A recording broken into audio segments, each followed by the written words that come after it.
Bonjour à tous, bonjour à toutes, je suis Fiona Radkoff, IAIPR d'anglais. La compréhension orale, en français ou en anglais, la restitution? Une question qu'on me pose, qui est une très bonne question à laquelle il n'y a pas de réponse ni dans un sens ni dans l'autre. L'objectif étant évidemment toujours de parler le plus possible l'anglais en cours. Donc l'enseignante explique qu'elle fait un guidage en anglais en posant des questions telles que who, what, where, when, why, etc.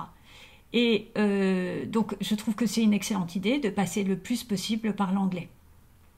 Évidemment, l'objectif c'est de vérifier que les élèves ont compris ce qu'elle fait, puisqu'après elle passe par un compte-rendu en français. Donc je veux juste souligner l'importance de vérifier que les élèves ont compris ce qu'ils ont entendu après une restitution en anglais. Parce que c'est pas parce que le guidage est en anglais et qu'il y a un guidage ou qu'il y a une grille avec des questions et que les élèves répondent à des questions, que les élèves ont compris le sens du texte à la fin de l'écoute et à la fin des réponses aux questions. Donc c'est important à la fin du compte-rendu en anglais de faire un bilan en français pour être sûr que tout le monde a compris. Donc quelque chose de rapide. Et puis également parce que c'est pas parce que les élèves répètent ce qu'ils ont entendu. Par exemple, une phrase classique, c'est il entend he went to the library, et donc il a bien entendu, il écrit he went to the library, ce qui n'est pas faux, mais en fait, lui, il croit qu'il a dit il a été à la librairie, ce qui n'est pas le cas. Donc, l'intérêt de passer par le français, c'est de vérifier que les élèves ont effectivement compris, et tous les élèves, c'est-à-dire y compris les élèves les plus en difficulté. Donc vous pouvez très bien faire une restitution en anglais dans un premier temps, et puis à la fin, demander aux élèves en français de dire ce qu'ils ont compris. Et puis comme ça, vous êtes sûr que tout le monde a compris.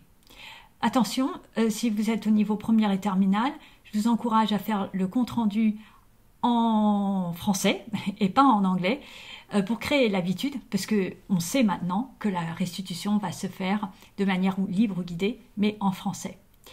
Cela dit, j'encourage le plus possible les professeurs à parler l'anglais dans les cours, d'où les vidéos d'aujourd'hui, et puis encourager les élèves à regarder des films en VO en dehors des heures de cours.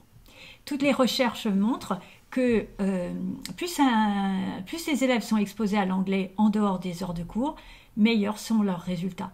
Si on regarde des pays nordiques comme la Suède, qui sont tout à fait en haut pour l'anglais, alors que nous, on est plutôt au milieu. Ce qui est surprenant, c'est qu'ils sont les premiers en anglais, mais ils sont parmi les derniers en espagnol. Ce qui fait que, en fait, ce qui fait la différence, c'est pas tellement la qualité de l'enseignement, c'est l'exposition à l'anglais en dehors des heures de cours. C'est ce que toutes les recherches prouvent. Donc, encourager les élèves à regarder les films, expliquer que même si on n'a pas des chaînes privées, il suffit de changer le canal son sur la télé, et puis d'encourager les parents, quand vous les rencontrez, demander de manière systématique « Est-ce que vous regardez les films en VO ?» Voilà, je vous souhaite à tous et à toutes une excellente continuation, et à bientôt. Au revoir.